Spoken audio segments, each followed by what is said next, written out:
Hello ladies and gentlemen, my name is Dusk, and today I'm bringing you my very first lore video for Fallout 4. Now, seeing as this is the very first lore video I'm making on this channel, I couldn't think of a better place to make it other than Vault 111. The first vault your character comes in contact with. Now, the story for Vault 111 isn't too grand, it isn't that great. However, it's still a very key point when it comes to the story of Fallout 4. Now, Vault 111 was created by the government, by Vault-Tec, just like every other vault, except this vault, it has a slight difference in it than other vaults. You'll notice this one actually held up a lot better than other vaults which that we've seen throughout the entire Fallout series. You've got vaults where the ceilings have collapsed, sections have caved in on themselves, but suspiciously enough, this vault didn't succumb to any of that. It took some damage, such as leaks, rust, and slight, power errors. But other than that, it's held up pretty well. It's no Vault 81, which you find out in the Commonwealth, but it's still holding up, well. Now, to the lore of the vault. Now, in case you weren't aware, every vault in the entire Fallout series has had a false advertisement, if you will. It's had a false claims, where they claimed that they would help preserve humanity and help bring on the new age of man for America. This wasn't the case. Each vault has had their very own experiments that were run on the residents. There was only one vault that we know of so far that was not a victim to this, and that was Vault 101, which your main character is born into in Fallout 3. Now, every vault, as I said earlier, has their very own experiments that they ran, whether it be leaking minor radiation in over time. It could be a vault with just one man and 99 women. Now, Vault 111, its experiments that it ran was cryogenics. And what they did was they basically loaded every resident in to these chambers and froze them for centuries, in case you didn't know that. What they were studying was the long-term effects of cryogenics. What would happen to the body if it was frozen for a long period of time? What would happen to it if it was left for centuries just to sit there and freeze, while all the body's main functions were maintained and kept up on? Now, Vault 111's staff was instructed that they would, after 180 days, the system would shut down, and then the staff itself would have to keep an eye on all the residents that were frozen from that point on until they were given the all-clear from Vault-Tec's headquarters in Washington, D.C. to let all the residents out into the wasteland, or whatever the world had became. Now, this is where things get interesting.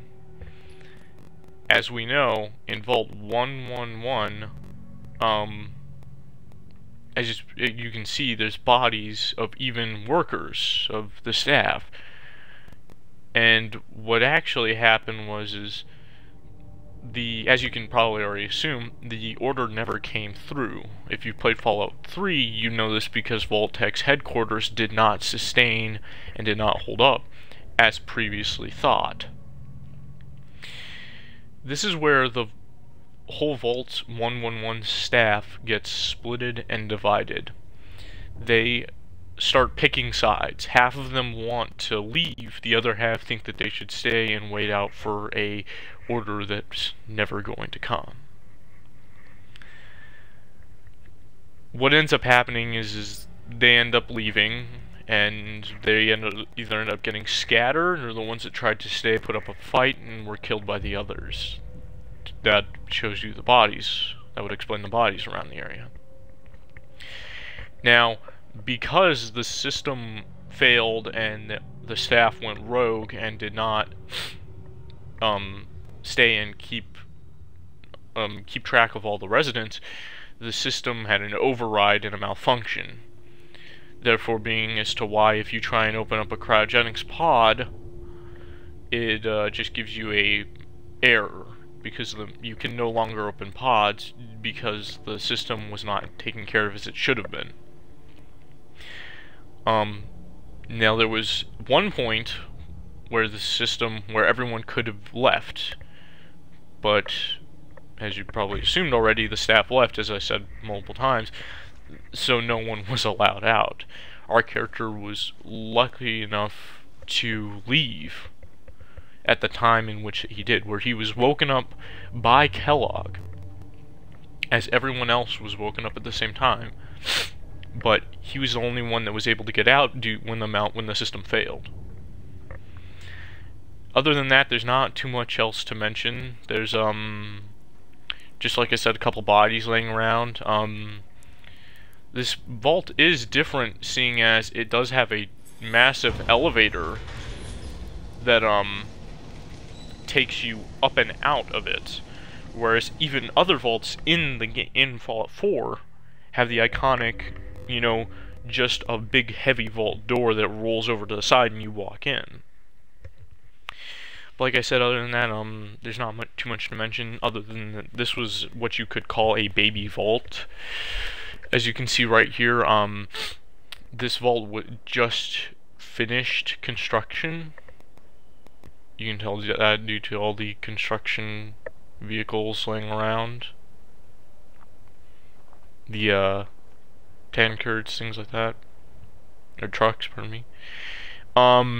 With this vault, I feel like we can assume that this vault let on more of the residents of Sanctuary Hills would be let in, when in reality they wouldn't be. You can tell this because when you begin the game, there's multiple people that are being held up by the gates by government officials, army rangers, Vault-Tec staff, security, saying that they cannot enter, and their bodies can still be seen here. So that leads us to believe that they either died of radiation or just waiting to be let in. And other than that, there's not too much to mention. So yes, thank you all for watching, and expect more lore videos, I guess. I got permission from The Nth Apple, which is an amazing channel. If you'd like to see some of his work, I'm going to leave a link in the description. He's an amazing content creator, amazing guy. I spoke to him briefly. It wasn't the original creator of Fallout or Bethesda game lore videos, but he was a reference in which I used because I don't want to quote-unquote steal anybody's work. I want to thank you guys for watching. Don't forget to like, subscribe, and favorite.